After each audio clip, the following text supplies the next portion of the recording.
teman-teman, perkenalkan kami merupakan peserta mahasiswa-mahasiswi studi independen bersertifikat sekolah ekspor 4.0. Perkenalkan, nama tim kami yaitu Glycine Max Team yang beranggotakan Dandi Yulianto, John Dalton Sihonbing, Vira Triwulandari, dan Sabika Anissa, yang bergerak dalam komoditi pangan olahan dengan produk edamame. Di sini kami sedang menjalankan tugas konferensi ekspor Indonesia dengan tema New Future Ekspor for Indonesia. Materi-materi ini akan disampaikan oleh anggota kami. Silakan disimak.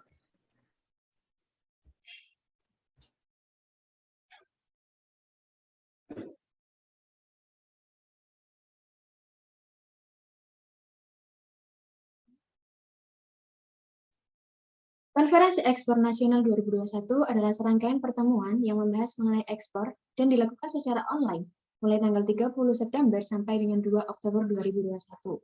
Konferensi Ekspor 2021 ini banyak sekali dihadiri oleh tokoh-tokoh hebat di bidang ekspor, dan juga dihadiri oleh Bapak Wakil Presiden RI, yaitu Bapak Prof. Dr.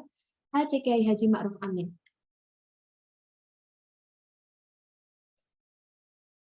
Kemudian di hari kedua ada materi tentang menjadikan Indonesia sebagai top 10 ekonomi dunia. Faktanya, tingkat PDB Indonesia ini masih sangat rendah apabila dibandingkan negara ASEAN lain. Penyebab tingkat PDB yang rendah ini dikarenakan oleh ekspor neto Indonesia adalah 0% pada tahun 2016. Data ini bersumber dari World Bank, padahal ekspor adalah pendorong pertumbuhan ekonomi.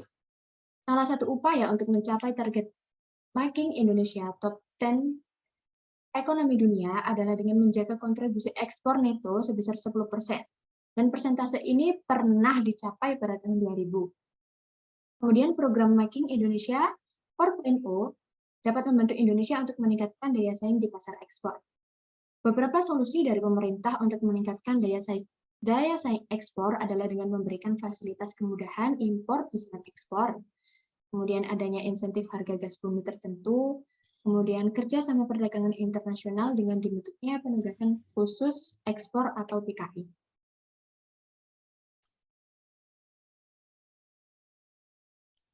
Ya, baik. Terima kasih atas kesempatannya. Di sini saya Jonathan Sombing akan memaparkan materi kuliah ekspor yang disampaikan oleh Ketua Umum Kadin atau Kamar Dagang dan Industri Indonesia. Akan tetapi pada sesi kuliah ekspor hari ini, akan disampaikan oleh Wakil Ketua Kadin, karena Bapak Ketua Umum Kadin sedang mengalami halangan. Ya, baik. Di sini kuliah ekspor akan disampaikan oleh Wakil Ketua Umum Kadin bidang perdagangan, yaitu Bapak Juan Permata. Kamar Dagang dan Industri Indonesia memiliki 3 fokus menurut Bapak Juan Permata. Fokus tersebut untuk membantu penyempurnaan kebijakan perdagangan. Hal ini sesuai dengan peran Kadin, yaitu sebagai mitra dari Kementerian Perdagangan.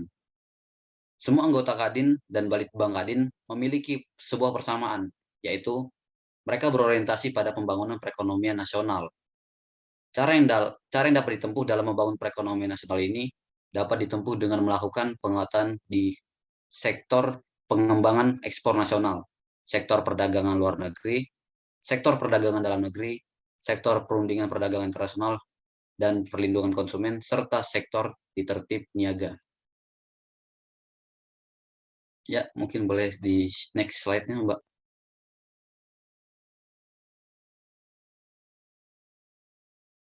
Ya, di sini Kadin sebagai mitra Kementerian Perdagangan memiliki fokus yang telah saya sebutkan tadi. Kemudian, Kadin juga memiliki 4 pilar utama, yaitu 4 pilar Kadin yang telah disebutkan oleh Bapak John Permata, yaitu yang pertama, sebagai tulang punggung kesehatan. Kedua, sebagai penguat ekonomi nasional dan daerah. Ketiga, penguatan kewirausahaan dan kompetensi, serta pilar yang keempat yaitu penguatan internal organisasi dan regulasi dalam pendukung sektor kebijakan perdagangan nasional. Dan Kadin sendiri memiliki visi dan misi, yaitu pulihkan kesehatan, bangkitkan ekonomi. dan Kadin baru yang inklusif dan kolaboratif. Kadin sendiri memiliki 17 program umum yang seperti telah dijelaskan oleh Bapak Juan, yaitu yang pertama, penguatan organisasi Kadin, peningkatan sarana dan prasarana komunikasi dan informasi Kadin, percepatan penanganan pandemi COVID-19, pemberdayaan ekonomi daerah dan nasional, peningkatan ketahanan pangan, peningkatan investasi, pembangunan industri nasional berkelanjutan, peningkatan kinerja ekspor, mendorong perbaikan tata kelola logistik dan rantai pasok, pengembangan kewirausahaan, peningkatan kerjasama ekonomi internasional, ekonomi kerakyatan, pemberdayaan UMKM dan ekonomi digital, penguatan ekonomi maritim, meningkatkan kompetensi sumber daya manusia, ketahanan energi, dan program yang terakhir yaitu penguatan industri kesehatan.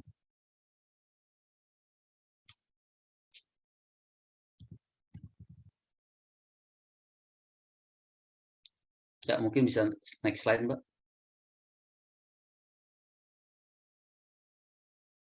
Ya, bisa next slide juga.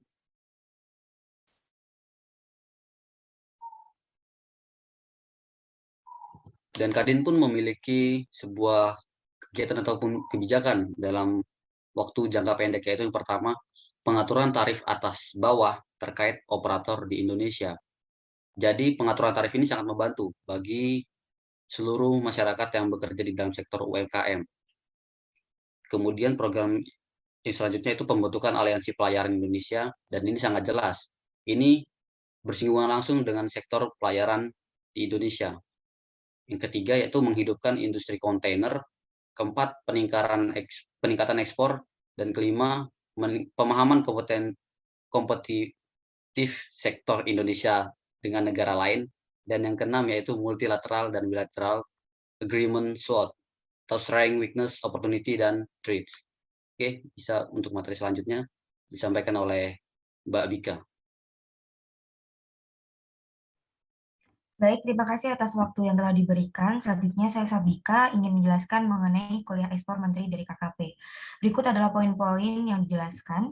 Yang pertama adalah pasar dunia untuk hasil perikanan tahun 2019 untuk seafood menghasilkan 162 miliar US dollar dan 2020 dikarenakan pandemi COVID-19 menghasilkan 122 miliar US dollar dengan komoditas paling banyak adalah salmon dan udang. Tentunya angka tersebut sangat besar di mana 2/3 laut, kontribusi Indonesia baru sekitar 3%, di mana masih banyak sekali peluang ekspor di depan. Poin kedua adalah importir produk perikanan terbesar adalah Amerika Serikat, China, Jepang, dan ASEAN. Poin ketiga adalah tahun 2020, pelemahan ekonomi global akibat COVID-19 dengan nilai ekspor perikanan turun 7% dibanding 2019. Namun Indonesia mampu tumbuh positif sebesar 5,7% dan naik ke peringkat 8 negara eksportir produk perikanan global tahun 2020. Next. Berikut adalah tantangan dan hambatan peningkatan ekspor.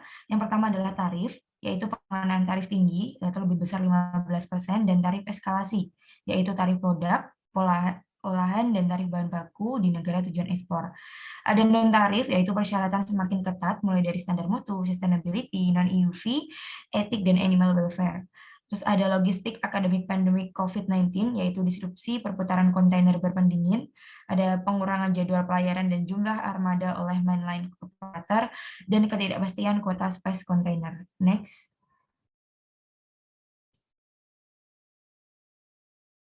Berikut adalah 3 program terobosan yang diberikan oleh KKP.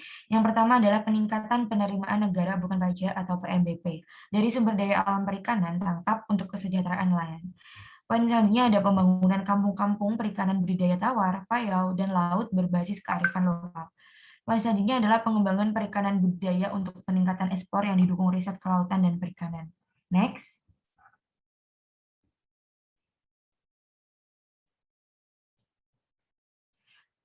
Selanjutnya akan dijelaskan oleh teman saya. Kepada Mas Dedi, persilahkan. Terima kasih. Selanjutnya yaitu adalah pula ekspor koperasi Indonesia.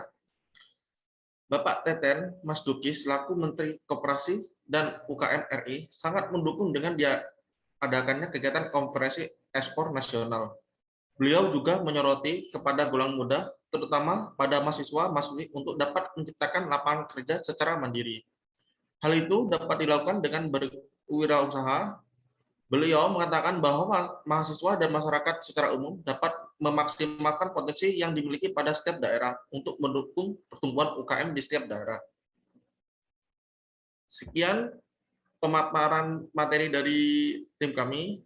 Semoga dari pemaparan materi di atas dapat bermanfaat bagi kita untuk meningkatkan perekonomian Indonesia.